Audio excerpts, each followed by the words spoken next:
Hi, I'm Kristen Baraboo, owner of Bend Beyond. Today's posture is standing separate leg head to knee pose. Dandayamana, Bibhakta Pada, Janu Shavasana. This posture, unique to the Ghosh lineage, is one of the most powerful postures we practice in our yoga classes. It often comes right after triangle pose, and you may be tempted to simply hang out upside down in a hot room and take a little break during standing separate leg head to knee. I encourage you though, dig deep, give this posture your maximum effort as it has so many benefits to offer.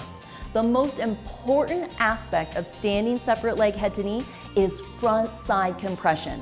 I cannot emphasize enough that this is a spinal flexion pose and that deeply compressing your abdomen and your throat is where the therapeutic benefits come from. Standing separate leg head to knee pose stimulates your reproductive system, your digestive system, and your endocrine system.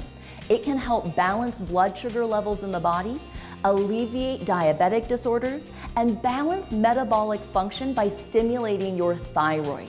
It improves flexibility in your spine, shoulders, hips, and sciatic nerve, and can improve mental clarity and memory. This incredible posture is one of my favorites. Form is key though. Let's take a closer look. Standing separate leg head to knee pose. Dandayamana, Bibhakta Pada, Janu Shavasana. Feet together, arms up over your head sideways, palms together, only cross your thumbs.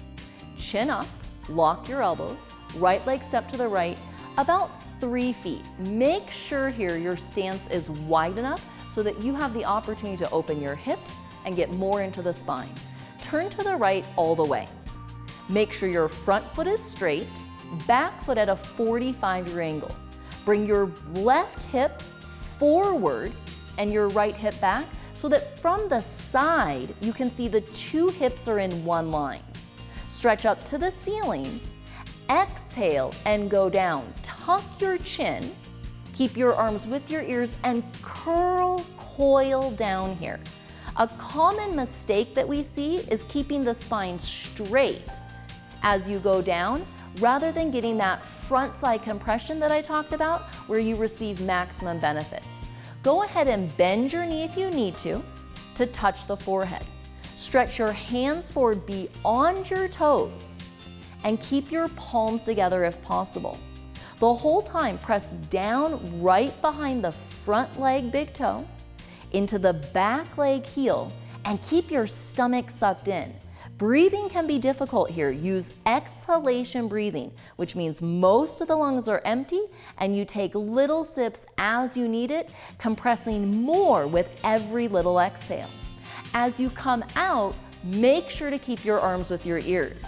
We see a lot of collapsing on the exits, letting the arms drop. Instead, lock your elbows, glue your arms with your ears, keep your stomach in and press into the floor as you slowly come up with the good alignment all the way up, then turn back and stop in the middle. Turn to the left or the other side and let's look at another common mistake with the hips.